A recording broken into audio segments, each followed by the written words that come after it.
पन्नगे च सुरेन्द्रे च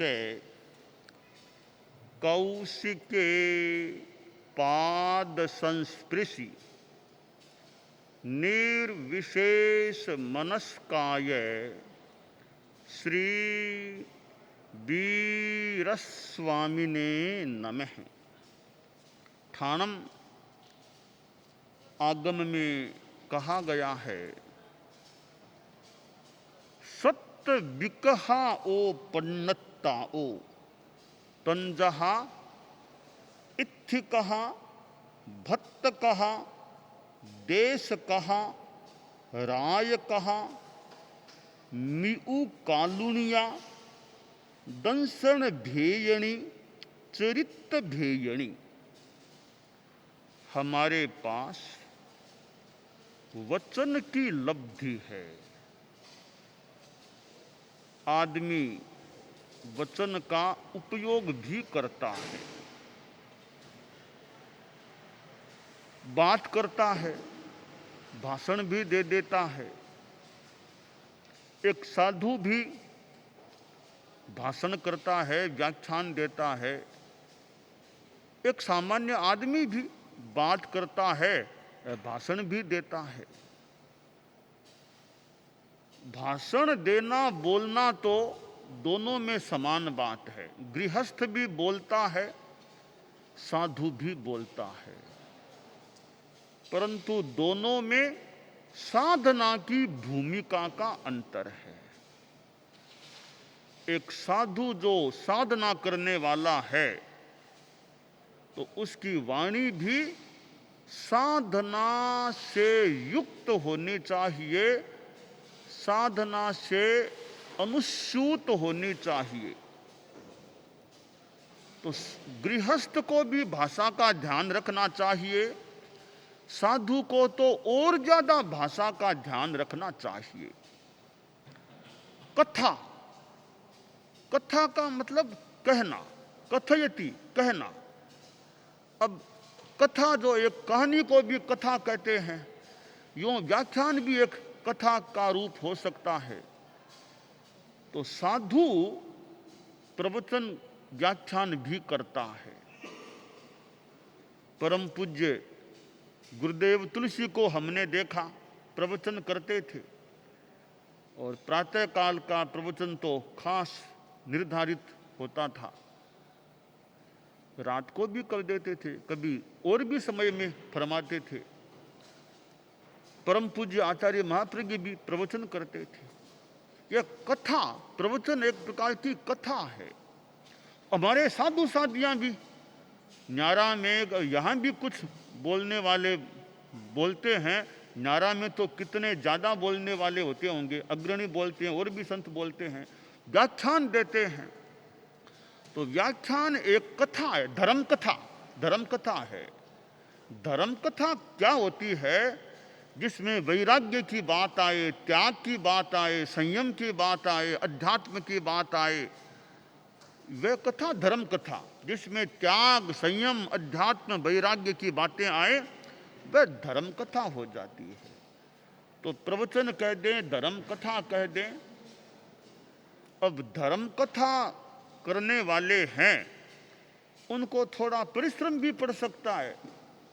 कई बार गर्मी में बोलना होता है, पसीना आता रहता है, और यूं श्रम पड़ सकता है। परंतु अगर दायित्व है व्याख्यान देने का, तो उसको भी निभाना चाहिए जहां तक हो सके। तो एक तो धर्म कथा होती है, एक है विकथा। विकथा शब्द है, शास्त्र में कहा गया है कि विकथाएं 7 हैं, 7 हैं विकथाएं। कथा और विकथा में क्या अंतर पड़ा? कथा तो मान ले कथन हो गया सामान्य। विकथा, विकृता कथा विकथा, विकृता कथा, विरुद्धा कथा विकथा, विनाशिनी कथा विकथा। जो कथा साधु राग द्वेष के भाव से करे, राग द्वेष के वशीभूत होकर कोई बात करे, व्याख्यान दे दे, वो विकथा है। राग द्वेष मुक्त है वो विकथा नहीं, सामान्यतया राग द्वेष के वशीभूत होकर जो बोला जाए वो विकथा है। तो विकथा का मतलब विकृत कथा, खराब कथा, राग द्वेष युक्त कथा, वो विकथा हो जाती है। तो विकथा साधु को नहीं करनी चाहिए। साधु को विकथा नहीं, धर्म कथा करो, विकथा नहीं करनी चाहिए। तो विकथा 7 हैं। कौन सी? पहली है स्त्री कथा। स्त्री कथा करना भी विकथा हो जा सकती है। भक्त कथा, भक्त यानी भोजन। भक्त का एक अर्थ है भक्ति रखने वाला आदमी, या भक्त कथा भोजन के बारे में कथा करना। वहाँ यह बना, वहाँ कल वो बनेगा, आज यह बन गया, बहुत बढ़िया चीज़ें बनी, ऐसे भोजन की कथाएं करना। यह कितना बढ़िया भोजन है, यह भोजन खराब है, ऐसा है।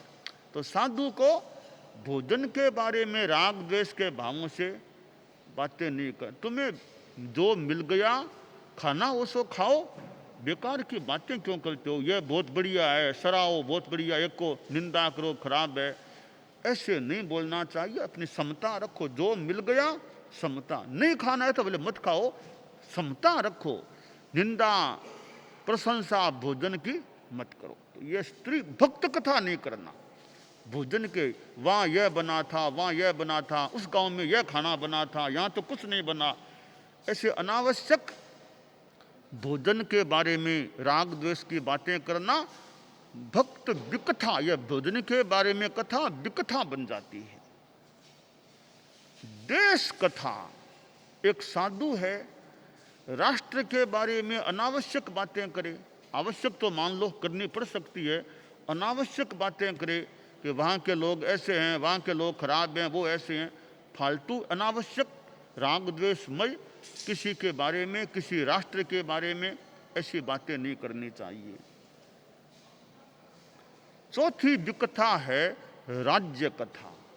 राजा के बारे में, राजनीति के बारे में, वो पार्टी जीतेगी, वो हारेगी, अनावश्यक बातें नहीं करनी चाहिए। वो राजा ऐसा, वो मंत्री ऐसा, वो ऐसा, अनावश्यक राजनीति के बारे में राग द्वेष युक्त बातें नहीं करनी चाहिए। यह राज्य कथा, राज कथा भी विकृत कथा, विकथा बन सकती है। ये 4 तो प्रसिद्ध हैं, ये 4 तो प्रसिद्ध हैं, स्त्री कथा, भक्त कथा, देश कथा, राज कथा। थानम के इस 7वें स्थान में 3 विकथाएं और बताई गई हैं। 4 तो बहुत प्रसिद्ध हैं, 3 और बताई गई हैं, वो भी अच्छी बताई है। 5वीं कथा बताई है मृदु कारुणिकी। मृदु कारुणिकी यह क्या है? वियोग के समय करुण रस प्रधान वार्ता करना। किसी के परिवार में डेथ हो गई तो वहाँ जाकर के मोहात्मक बातें करना, उनके साथ शोकमय हो जाना, मोह की बातें करना, और ज़्यादा मोहमय माहौल पैदा कर देना। ऐसी वियोग जैसे क्षणों में मोह की, करुणा की, ये जो मोह को बढ़ा दे, ऐसी बातें साधु को नहीं करनी चाहिए। साधु तो बताए तो समता रह सके, ऐसी बातें, मनोबल रह सके, समता रह सके, ऐसी बात बताए, नहीं कि उनके साथ मिलकर के वो मोह की बातें वियोग के समय में करना शुरू कर दे। तो इसका नाम दिया है मृदु कारुणिकी। मृदु कारुणिकी है मोह, करुणा, मोह की बातें वियोग के समय करना। 6ठी कथा है दर्शन भेदिनी। सम्यक दर्शन का विनाश करने वाली वार्ता। ऐसी बातें करना किसी की आस्था को अस्थिर कर दे, हटा दे, खत्म कर दे, सम्यक श्रद्धा को खत्म कर दे, सम्यक्त्व का नाश कर दे, ऐसी बातें नहीं करना। देव गुरु धर्म की बात उल्टी सीधी, उल्टी उल्टी बातें बता दे, उनके मन में अनास्था पैदा कर दे। तो दर्शन भेदिनी, दर्शन का नाश करने वाली, दर्शन को खंडित करने वाली, दर्शन में टुकड़ा टुकड़ा दर्शन को कर देने वाली, सम्यक दर्शन का विनाश करने वाली वार्ता साधु को तो करनी ही नहीं चाहिए और भी किसी को नहीं करनी चाहिए। यह छठी विकथा है दर्शन भेदिनी। किसी साधु के बारे में अनास्था पैदा कर दे। एक लाडनों का प्रसंग है, वैसे तो मैं संक्षेप या अपनी शैली में बता रहा हूं, बहुत पुरानी बात हो गई है। लाडनों में हमारे संत लोग विराजमान थे, उनमें एक थे भीमजी स्वामी। भीमजी स्वामी थे तो तपस्वी साधु थे, तपस्वी साधु। लाडनों की बात तो कोई बाहर गए होंगे शौच के लिए, तो कहीं कोई स्थान था, कहीं थोड़ा ध्यान आदि साधना में बैठ गए होंगे। एक कोई सेवक जाति का आदमी, कोई चुन्नीलाल नाम का, चुन्नीलाल कोई था, वो कोई उधर से गुजरा होगा, देखा कि भीमजी महाराज हैं। पता नहीं क्या उसके मन में आया, क्या द्वेष था, क्या भाव था, भगवान जाने। लाडनू शहर गांव में एक आवाज बात फैला दी, अरे भीम जी को देख लिया, वो तो ऐसे हैं, भीम जी ऐसे, भीम जी देख लिया, भीम जी ऐसे हैं। तो भीम जी महाराज के बारे में एक निंदात्मक बात फैला दी। अब भीम जी महाराज स्वामी ठिकाने में आए, सुना रे ये बात फैली हुई है इनके बारे में। तपस्वी थे तो संकल्प कर लिया कि मेरा कलंक जब तक साफ नहीं हो जाएगा, चारों आरों का त्याग है मुझे। तो ऐसे तपस्वी फिर कलंक आ गया, अब खाना ही नहीं है, आर का त्याग, जब तक निष्कलंक सिद्ध न हो जाऊं। हो गया। अब पता नहीं कोई क्या प्रकृति का नियम है, वो चुन्नीलाल सेवक था, वो घर गया भी, मैंने अपना काम कर दिया, भीम जी को निंदित कर दिया, खुश हुआ होगा। अब घर गया, उसके शरीर में तकलीफ शुरू हो गई। तकलीफ क्या हुई कि पेशाब उतरना बंद, मूत्रावरोध, मूत्र में अवरोध हो गया, पेशाब उतरना बंद। अब पेशाब नहीं उतरे, हाजत है, आदमी की स्थिति तकलीफ की हो सकती है। अब सोचता यह क्या हो गया रे, पेशाब उतरना बंद हो गया रे, तकलीफ की स्थिति। दिमाग में आया, रे आज मैंने गलत काम कर दिया। तपस्वी साधु पर आरोप लगा दिया, गलत काम किया। अब वापिस संतों के पास जाकर क्षमा याचना करनी। संतों के पास आया कि मैंने जो कहा था वो कुछ नहीं, ऐसे ही कह दिया था। संभवतः उसे कहा तुम व्याख्यान के बीच में स्पष्टीकरण दो, तब पूरी बात साफ होगी। फिर उसने व्याख्यान में स्पष्टीकरण दिया कि मैंने कुछ भी नहीं देखा ऐसा, ऐसे ही मैंने भावों से कह दिया, मेरा कोई इसमें नहीं है कि कुछ इन्होंने गलत काम किया है, यह मेरा स्पष्टीकरण उसने दिया। फिर उसके मूत्र पेशाब उतरना शुरू हो गया, वो समस्या दूर हो गई। ये एक तरह से एक साधु के प्रति अनास्था पैदा करने का प्रयास। साधु तो एक गुरु पूज्य होते हैं, उनके प्रति झूठी बात कह के अनास्था पैदा करे तो दर्शन भेदनी भी कोई बात हो सकती है। तो ऐसी विकथा, किसी पर झूठा आरोप लगाने का काम तो ऐसे ही नहीं करना चाहिए। तो आस्था हट जाए किसी से, शुद्ध साधु से, ऐसा दुष्प्रयास नहीं करना चाहिए। सातवीं कथा है चारित्र भेदिनी, चारित्र का विनाश करने वाली वार्ता। किसी साधु को ऐसी ऐसी बातें बताए कि यह साधुपना छोड़ के घर आ जाए। ऐसी बातें बता बता करके बेचारे साधु का दिमाग ऐसा हो जाए, साधुपन से आस्था उतर जाए, वह घर वापिस घर चला जाए। तो ऐसी बातें करना विकथा है जो किसी के चारित्र का नाश कर दे। तो चारित्र भेदिनी, चरित्र भेदिनी कथा है, वो विकथा हो जाती है। किसी के चारित्र के भावों को पुष्ट करने का प्रयास तो भले करें, तो चारित्र के प्रति अनास्था पैदा हो जाए, भावना कम हो जाए, मन कमजोर हो जाए, ऐसी बातें नहीं करना चाहिए। तो ये ठाणन के 7वें स्थान के 80वें सूत्र में विकथा के 7 प्रकार बताए हैं। पहला स्त्री कथा, दूसरा भक्त कथा, तीसरा देश कथा, चौथा राज्य कथा, पांचवा मृदु कारुणिकी जो वियोग के समय ऐसी करुण रस प्रधान वार्ता हो, छठा दर्शन भेदिनी, सातवां चारित्र भेदिनी।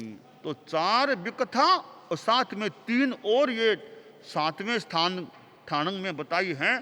तो ये कुल 7 विकथाएं हो जाती हैं। तो साधु को तो सावधानी रखनी ही चाहिए कि मुंह से विकथा की बातें न करे, अच्छी बातें करे। आप लोग जो गृहस्थों को भी ध्यान रखना चाहिए कि फालतू जो बातें हों, जो राग द्वेष किसी का मन भंग करने वाली, दो आदमियों में एक दूसरे के प्रति विश्वास खंडित कर देने वाली, एक दूसरे में मन मुटाव पैदा करने वाली, संशय पैदा करने वाली, इधर का भिड़ाना उधर का भिड़ाना करना, जैसे एक दूसरे को भिड़ा करके एक दूसरे के प्रति संदेह पैदा कर देना, आपस के संबंध तुड़वा देना, ऐसा प्रयास भी गृहस्थों को भी नहीं करना चाहिए। और किसी साधु में चारित्र के प्रति अनास्था पैदा हो जाए, छोटा साधु ऐसी बातें करे, तो ऐसी बातें भी नहीं करनी चाहिए जिससे साधु के मन में साधुपन के प्रति अश्रद्धा हो जाए। ऐसी बातें बेकार की नहीं करनी चाहिए कि देव गुरु धर्म के प्रति जो आस्था है, अच्छी आस्था है, सम्यक दर्शन है, वो खत्म हो जाए, टूट जाए। ऐसी बातें करके किसी को शंकाशील बनाने का, किसी का मन भंग करने का प्रयास भी गृहस्थों को भी नहीं करना चाहिए। तो ये विकथाएं हैं, साधु के लिए तो वर्जनीय हैं ही, पर गृहस्थों को भी अपनी वाणी में विवेक रखना चाहिए, संयम रखना चाहिए, ताकि वो विकथा न बने। साधु की भूमिका में तो ज़्यादा ही ध्यान रखना चाहिए, गृहस्थ की भूमिका में एक सीमा तक ध्यान रखना चाहिए कि ऐसी विकथा न हो जाए जो एक शालीन अच्छे भले आदमी के काम की नहीं होती है। ऐसी विकथा, ऐसी बातें करने से गृहस्थ को भी बचना चाहिए। तो यह सारी बात हमारी वाणी से संबंधित है कि हम वाणी का प्रयोग कैसा करें। यह वाणी है वो कल्याणी भी हो सकती है, कल्याण वाली वाणी हो सकती है, और वाणी है वो पापकारिणी भी हो सकती है। हमारी वाणी कल्याणी रहे, कल्याणी, कल्याण की बात हमारी वाणी से निकले, बहुत बढ़िया बात है। कम से कम जो अकरणीय बात है वो बात तो करनी ही नहीं चाहिए। अब किसी आदमी में गलती है नहीं, झूठी बात किसी के बारे में कोई लिख दे, फैला दे, तो बढ़िया बात नहीं, अच्छी बात नहीं, खराब बात होती है कि बिना मतलब गलती है ही नहीं और किसी की गलती की बात लिख देना, मुंह से बोल देना। किसी में गलती है भी तो दुर्भावना से उसकी गलती को फैलाने का प्रयास करना भी बढ़िया बात नहीं। हमारे धर्म संघ में तो व्यवस्था है, किसी साधु में दोष देखो, कोई गृहस्थ श्रावक भी किसी साधु में दोष देख ले, उस साधु को बता दो या और उपयुक्त किसी गुरु आदि को बता दो, पर बाजार में एक बाहर फैलाना, लिख लिख करके फैलाना, वो श्रावक को भी ऐसा काम नहीं करना चाहिए।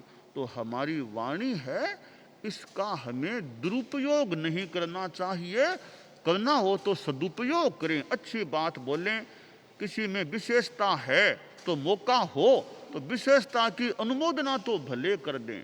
एक आदमी में अच्छी बातें भी हो सकती है, उसमें बुरी कमजोरियां भी हो सकती है। जनता के बीच में फालतू किसी की कमजोरियों की बातें करना, उगाड़ना, वो आमतौर से शालीन या अच्छी बात नहीं होती। तो हम अपनी कथा, मुंह से जो बात कहें उस पर ध्यान दें कि क्या बोलूं और क्या नहीं बोलूं, बिना सोचे विचारे झटपट भावावेश में आकर के या ऐसे ही थोड़ी मनोरंजन जैसी स्थिति में ऐसी वैसी बातें मुंह से नहीं निकलनी चाहिए, जिन बातों के निकलने से लेने से देना बढ़ सकता है, समस्या बढ़ सकती है, समस्या पैदा हो सकती है।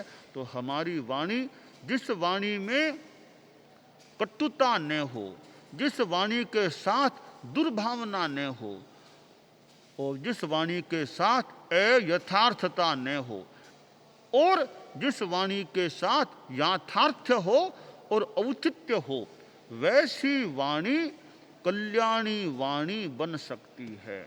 तो साधु लोग तो उपदेश प्रवचन करते हैं, वो कितनी कल्याणी वाणी हो सकती है। हमारे साधु साध्वियाँ हैं, जगह जगह प्रवचन व्याख्यान करते हैं, तो कितनों को कल्याण का रास्ता उनकी उस कल्याणी वाणी से प्राप्त हो सकता है। व्याख्यान देना है तो व्याख्यान देने में आलस्य नहीं करना चाहिए। एक जगह कहा गया अभी के श्रम की परवाह मत करो, थोड़ा तक श्रम पड़े तो पड़े, व्याख्यान मत छोड़ो। अवसर है, व्याख्यान दो, अपना दायित्व पूरा करो। तो हमें अपनी कल्याणी वाणी रखनी चाहिए, अच्छा काम करने का प्रयास करना चाहिए।